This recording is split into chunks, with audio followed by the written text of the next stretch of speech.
महात्मा सुखदेव जी बोले, हे राजा परीक्षित, श्री कृष्ण जी ने माता देवकी तथा पिता वसुदेव को प्रणाम किया, किंतु श्री कृष्ण को आशीर्वाद न दे सके, क्योंकि उस समय वे श्री कृष्ण जी को अपना पुत्र न समझकर साक्षात जगदीश्वर समझ रहे थे। सो वे श्री कृष्ण जी के सन्मुख हाथ जोड़कर उनकी स्तुति करने लगे।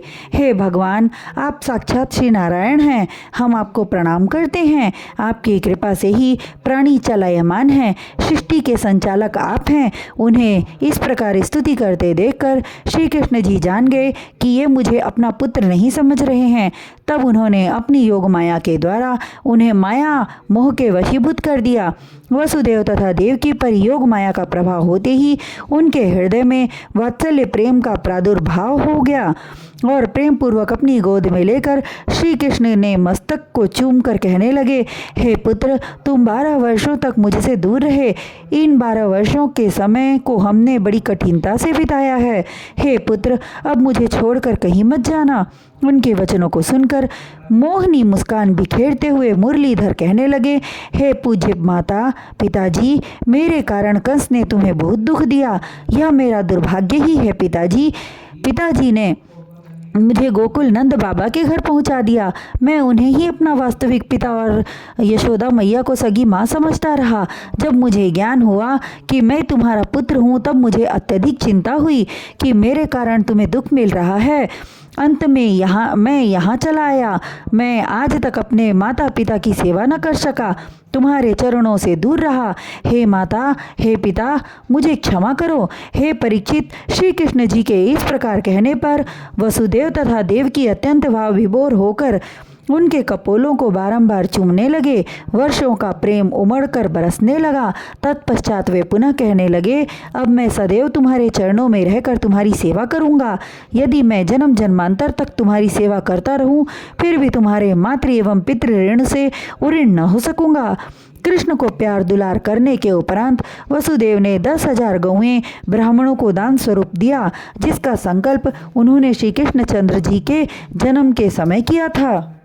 हे राजा परीक्षित, अपने माता पिता को धीरज बंधाकर श्री कृष्ण जी बोले, हे दाऊ भैया, यदि हमने पिता श्री वसुदेव जी को सिंहासन पर बिठाया तो लोग यही कहेंगे कि कृष्ण ने स्वार्थ पूर्ति के हेतु कंस का वध किया। अतः महाराज उग्रसेन को सिंहासन पर बिठाना चाहिए। इस तरह दोनों भाई विचार करके उग्रसेन के पास जाकर कहने लगे, हे नाना श्री, राजा ययाति के श्राप के कारण यदुवंशी राज सिंहासन पर नहीं बैठते। मेरी यह महान इच्छा है कि आप राज्य सिंहासन पर आसीन हो। मैं सदैव आपकी सेवा में तत्पर रहूंगा। जो राजा आपके आज्ञा की अवहेलना करेंगे, उन्हें हम बंदी बनाकर आपके कदमों में डाल देंगे। कृष्ण जी के वचनों को सुनकर उग्रसेन जी कहने लगे, हे कन्हैया, राज सिंहासन के वास्तविक उत्तराधिकारी तो तुम हो, फिर मुझे सिंहासन पर बिठा रहे हो। उग्रसेन जी के मुखार बिंदु से निकले शब्दों को सुनकर मंद मंद मुस्कुराते हुए श्री कृष्ण जी कहने लगे, हे नाना श्री, पितामह ययाति के श्राप के कारण हम यदुवंशी सिंहासन पर नहीं बैठ सकते, इसलिए आप सिंहासन पर बैठकर राज्य करें। तत्पश्चात उन्होंने कंस के भय से भागकर अन्यत्र जा बसे। यदुवंशियों को सम्मानपूर्वक बुलाकर मथुरा नगर में बसाया। हे राजा परीक्षित, जिस समय श्री कृष्ण जी ने महाराज उग्रसेन का राज तिलक करके मुकुट पहनाया, चारों दिशाओं से उनकी जय जयकार होने लगी। देवताओं ने उनके ऊपर पुष्प वर्षा कर अपनी प्रसन्नता प्रकट की। तत्पश्चात नंद जी के पास जाकर मधुर स्वर में कहने लगे, हे बाबा, आप समस्त ग्वालों को लेकर ब्रज को जाओ। हम कुछ दिन तक मथुरा में रहेंगे। यशोदा मैया तथा रोहिणी मैया को आप धीरज बंधाकर यह कहना कि हम मथुरा वासियों को उनके शत्रुओं से निर्भय करने हेतु मथुरा में ठहर रहे हैं, तथा यह भी कह दीजिएगा कि प्रत्यक्ष में मैं मथुरा में रहूंगा, किंतु मेरा मन सदैव यशोदा मैया के चरणों में रहेगा। श्री कृष्ण जी के वचनों को सुनकर नंद जी अधीर होकर रोने लगे और वात्सल्य प्रेम के कारण इतना अधिक दुखी हुए कि उन्हें मूर्छा आ गई। नंद जी के संग आए ग्वाल भी व्याकुल होकर रोने लगे।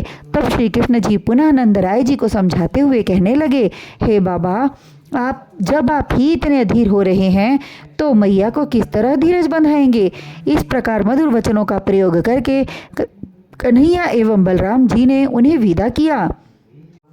उनके साथ रोते बिलखते हुए ग्वाल भी जाने लगे। कुछ कदम चलने के पश्चात मुड़कर इस आशा से देखने लगते कि शायद अब भी कन्हैया चलने के लिए तैयार हो जाएं, किंतु आशाओं पर निराशाओं का पानी फिर गया। हे परीक्षित, रोते बिलखते नंद बाबा और समस्त ग्वाल जब ब्रज में पहुँचे तो गोपियों ने समझा कि मदन मुरारी तथा बलराम जी आ गए, अतः वे अपना काम का ज्यों का त्यों छोड़कर उनके सन्मुख चंद्र का दर्शन करने हेतु दौड़ी चली आई। कोई स्नान कर रही थी तो को आधे वस्त्रों को ही उल्टा सीधा लपेट कर दौड़ पड़ी, कोई खा रही थी तो भोजन छोड़कर चल दी, कोई अपने केश संवार रही थी तो उसी तरह भागी चली आई।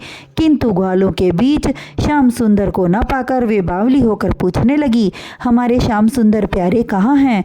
हमें ऐसा लग रहा है कि हम स्त्रियों को तड़पने के लिए तुम लोगों ने उन्हें कहीं किसी स्थान पर छिपा दिया है। तब गोप ग्वाल कहने लगे, नहीं री, हम उन्हें छिपाएंगे, वे हमें विदा करके स्वयं हमारे साथ न आए।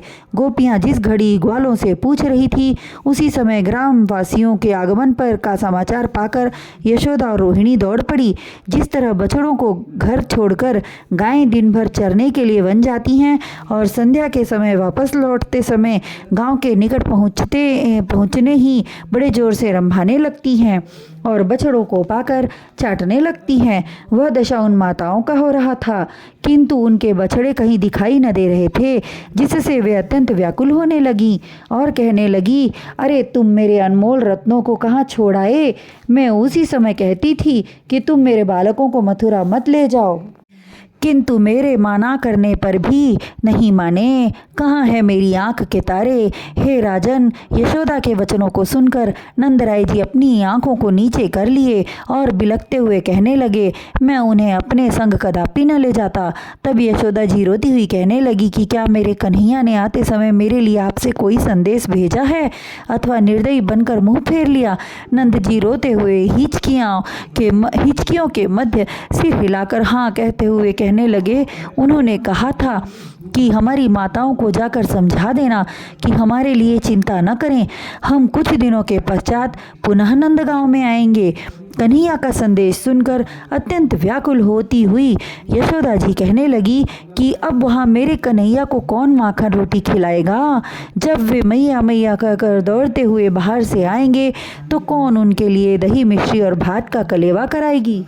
मेरा हृदय फटा जा रहा है। अब मैं कन्हैया तथा बलराम के बिना किस तरह जीवित रहूंगी? दूसरी ओर गोपियां आपस में एक दूसरे से कहने लगी, हे सखी, मैंने सुना कि श्री श्याम बिहारी ने कुबड़ी कुब्जा को अत्यंत सुंदर नारी बना दिया और उसके प्रेम में पग गए। दूसरी कहने लगी, हाँ सखी, अब उसने कन्हैया को अपने वश में कर लिया, अब वह उन्हें वृंदावन ब्रज आने न देगी। हे सखी, अक्रूर ने उन्हें अपने साथ मथुरा ले जाकर हमारे हृदय पर वज्रघात किया है। तीसरी गोपी कहने लगी, हे सखी, मैंने यह सुना है कि कोयल के अंडे को कौआ सेता है और जब उसमें से बच्चा बाहर निकलता है तो कुछ दिनों के पश्चात अपने जाति भाइयों में जाकर मिल जाता है। उसी तरह कन्हैया ने यशोदा माता तथा हम सखियों के साथ छल किया है। वे हमारी जाति के नहीं हैं, वे तो वसुदेव और देवकी के पुत्र हैं और उन्हीं के पास चले गए। अब वहाँ उनका नाम वासुदेव हो गया। श्री सुखदेव जी भगवान श्री कृष्ण जी की लीलाओं का वर्णन करते हुए राजा परीक्षित से कहने लगे, हे राजन, जिस समय विरह वेदना से पीड़ित होकर ब्रज की गोपियाँ व्याकुल हो रही थी, उस घड़ी मथुरा में मंगल गान हो रहा था।